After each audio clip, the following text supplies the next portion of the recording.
Ma'am, free rides, vlogger. Libre sakay, boss. Ma'am, libre sakay, vlogger. Ito ba?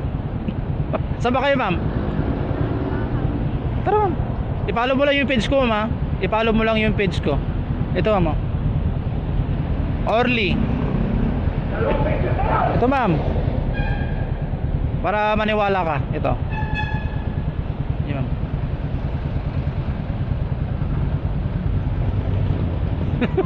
Follow mo lang, ma'am. Free rides, free rides. Saan pa ka sa housing, ma'am? Awesome. Opya. Yes, ma'am. Libre lang, walang bayad.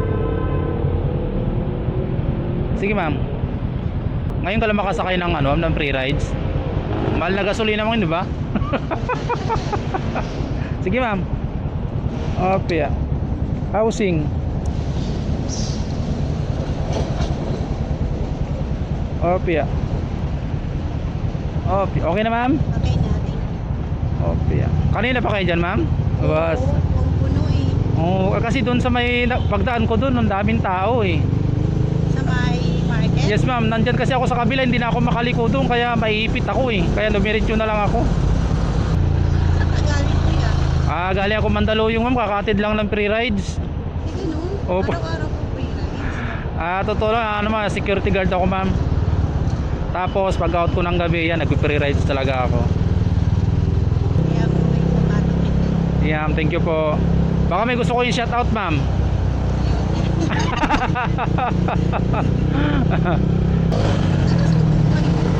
Diyan lang, ma'am, sa may ano, MRB.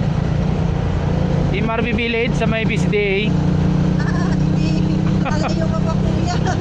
Okay lang, ma'am, kasi nakamotor naman tayo. Diyan na lang po sa may sakay na lang ng tricycle.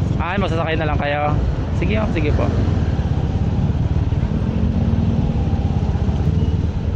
Bihira na lang yung ganitong free rides, ma'am, no? Ngayon nga lang ako Naka-encounter. Ayo, kaya sabi ko, nagdadalawang isip ako sumakay sa'yo. Talagang free rides. Kasi wala nang libre ngayon eh. Yes, ma'am. Tumpak sa mahal ng gasolina ngayon. Ma'am, banda? Diyan, ma'am. Dito kayo. Yan. Ikot na lang tayo, ma'am, para pabalik na rin din ako. Opya.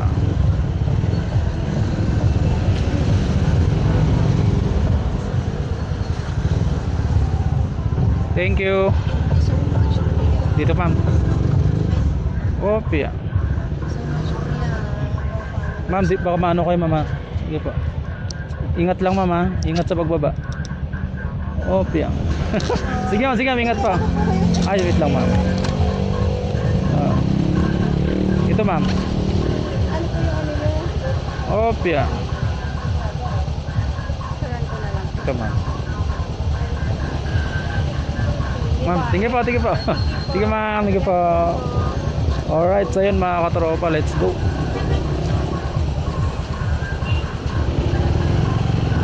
Alright, so dito lang daw si ma'am. Kasi hindi na siya nagpatid doon sa looban. Okay.